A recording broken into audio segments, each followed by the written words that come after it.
Hey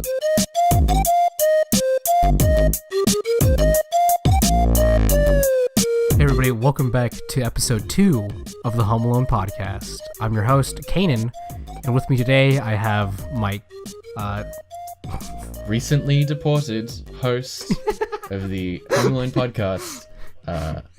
It's Lachlan. I'm back in my home country of Australia, and boy does it show. Yeah. So Lochie, tell everybody, just give everybody like a kind of a rundown of what's happened in your life since the last Home Alone podcast. Because you were here in California, going to school for computer science. Yeah, I was there in California. I was just on exchange though, so it was a known thing.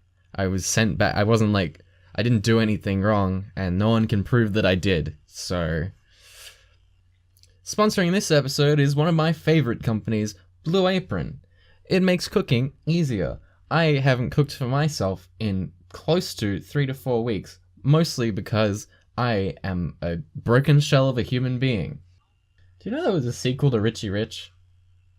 Wait, what? There was a direct-to-video sequel to Richie Rich called Richie Rich's Christmas Wish, which does not star Macaulay Culkin, and it is an entirely standalone sequel to the 1994 film. And it's just a rip-off of A Wonderful Life, but with Richie Rich instead of fucking George Bailey. George. Oh, I wish I was never born. Oh no, George, you didn't save your brother from drowning in a pool of ice water. Oh no. Oh no. I forgot I did that. I feel like we may have gotten a little off track. George, because you wish you never born, we lost World War II.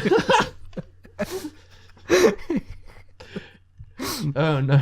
That's a major plot point of It's a Wonderful Life. Anyways, back to Home Alone. Back to Home Alone. The real... I'm not gonna lie. It's the real Citizen Kane of Christmas movies. Yeah, the Home Alone... Yeah, I like... The Home Alone, it encompasses everything everyone loves about Christmas. Money, greed, abandonment issues, horrible toxic family environments. Child neglect. Yeah. Yeah, Home Alone the Home Alone series, like all of them, are cautionary tales really of why you should never trust your children with anything. Yeah. Because the main like, I guess, folly of the characters in Home Alone is that they leave their dumb children alone. Like, very often they leave their dumb children alone.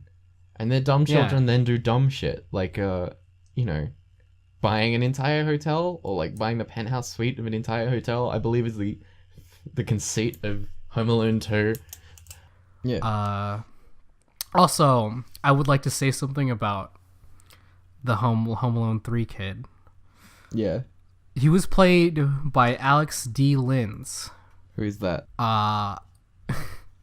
Alex D. Linz played Max Keeble. Oh my god. In Max Keeble's Big Move. Fucking god. You're kidding me. Alex D. Linz, star of Home Alone 3, went on to play Max Keeble in Max Keeble's Big Move. It's all coming together. Do you think that comes together? Do you think they've got a connected universe? It's like the Max Keeble, the Max Keeble cinematic universe. The Max Keeble universe. Here's the rundown of the Home Alone timeline. So we got Home Alone 1.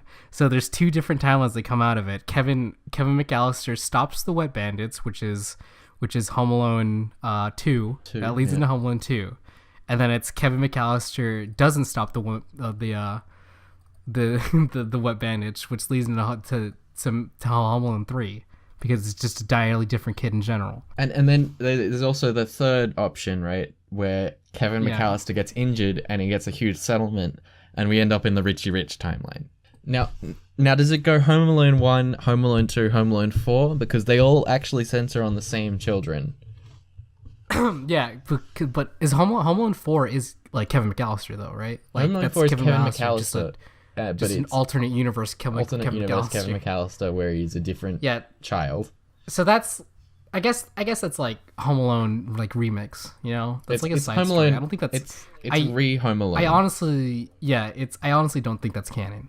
Home Alone 4 is not canon. Home Alone 5, Home Alone timeline. Holiday Heist, that one's directly after Home Alone 3. Those are that's a direct sequel to Home Alone 3. It's set in the same universe. So Home Alone 2, Kevin McAllister stops the Wet Bandits, and they become the Sticky Bandits, and then from there, because he stopped the Wet Bandits, because he stopped the Wet Bandits, they couldn't like continue the reign of terror. So the other kid, Alex Pruitt, was able to just live his life out as a regular kid, and that leads into so spawning from the Home Alone 2 goes Max Keeble's big move, because that's I mean it's set in this it's set in the same universe. Yeah, it's like it's all part of the same Home Alone universe. Home Alone 2 and Max Keeble's big move take place in the same universe, just several years apart. The Max Keeble extended universe was going to be a lot bigger, but they couldn't get the rights to the rest of the Max Keeble comic series, so they had to pull it back a little, and they just made the one movie. And also the critical reception to Max Keeble's big move was not great. I'm not gonna lie. I'm not gonna sugarcoat this one. It was not great. It is a cult classic. It was not great at the time. It definitely has like a certain crowd. It's a real Picasso. It was a Picasso of its day. It unappreciated in its own time. Yeah, and then there's a universe where it's in the same timeline where Kevin McAllister doesn't stop the Wet Bandits, and the Infinity Stones get scattered around Earth. And Kevin, and then it does lead on to the MCU.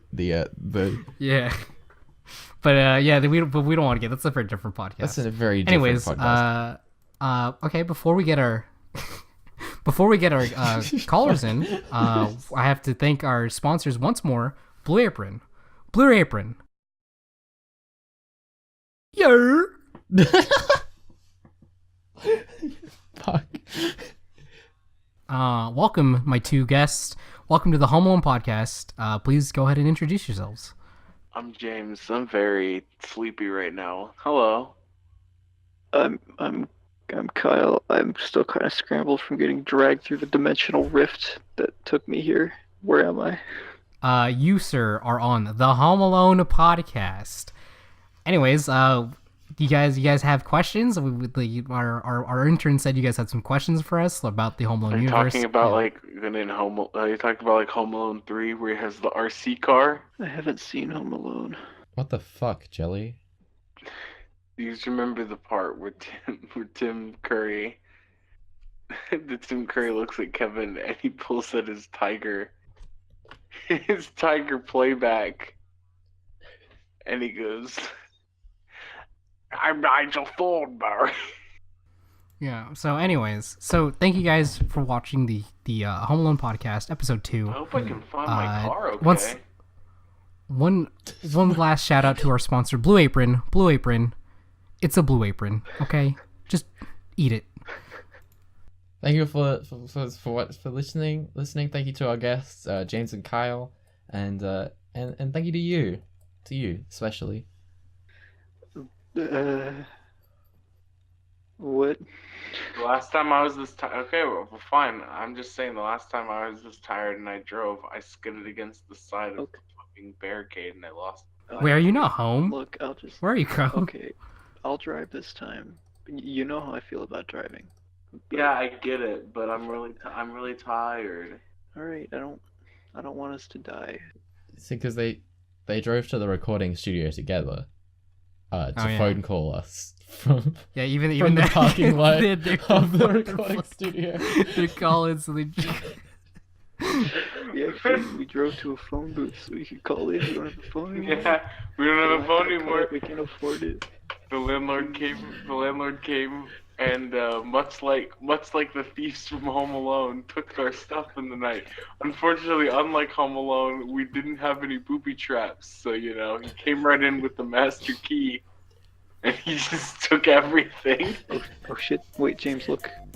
What?